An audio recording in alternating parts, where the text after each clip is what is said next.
মাধ্যমিক পাশ হলেই মিলবে কাজের সুযোগ। সেই সুযোগ এলো বহরমপুরে। কর্মসংস্থানের লক্ষ্যে জব ড্রাইভ হলো বহরমপুর ডিস্ট্রিক্ট এমপ্লয়মেন্ট এক্সচেঞ্জ অফিসে। এখানেই হয়ে গেল এক কর্মশালা এবং ইন্টারভিউ পর্ব। লালবাগ থেকে বেলডাঙ্গা, ডোমকল থেকে কান্দি, মুর্শিদাবাদের বিভিন্ন প্রান্ত থেকে এলেন বেকার যুবরা। মূলত এক বেসরকারি এজেন্সিতে সিকিউরিটি গার্ড নিয়োগের ক্ষেত্রেই সাক্ষাৎ পর্ব চলে এদিন। বেকার সমস্যা মেটাতে এই উদ্যোগ রাজ্যের শ্রম দপ্তরের। কলকাতাকে কেন্দ্র করেই মিলবে কাজ, সুযোগ হাতছাড়া না করেই এলেন অনেকেই। খুবই ভালো হবে, কারণ হচ্ছে এখন আমাদের পশ্চিমবাংলায় সেমন কাজের সুবিধা অতটা ভালো না, আর বেকারত্ব খুব বেশি আছে। চেষ্টা করবো আমার কাজটা হয়েছে কতটা উপকৃত হবে, প্রচুর উপকৃত হবে।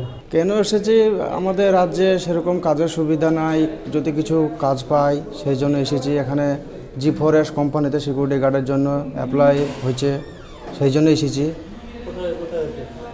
এটা district employment exchange office Baharampur, এইখানে হচ্ছে।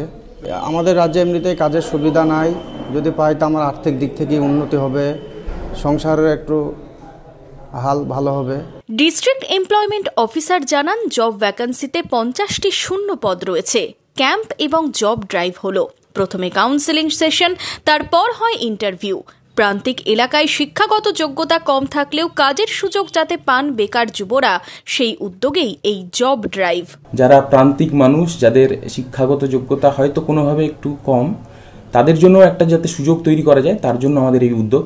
কারণ আমরা এর আগে যে সমস্ত জব ড্রাইভ করেছি, সেখানে গ্র্যাজুয়েট ক্যান্ডিডেট বা ITI, পলিটেকনিক পাস, অন্যান্য স্কিল্ড যে সমস্ত আমাদের ক্যান্ডিডেট, তাদের জন্য আমরা এই ধরনের সুযোগ করে দিতে পেরেছি। তো আমাদের উদ্দেশ্য ছিল আরও অন্যান্য সমস্ত সোসাইটি, সমস্ত সেকশনের মানুষদের জন্য একটা যদি কর্মসংস্থানের আমরা সুযোগ করে দিতে পারি, সেই লক্ষ্যে আমরা আজকের এই ড্রাইভটা করছি।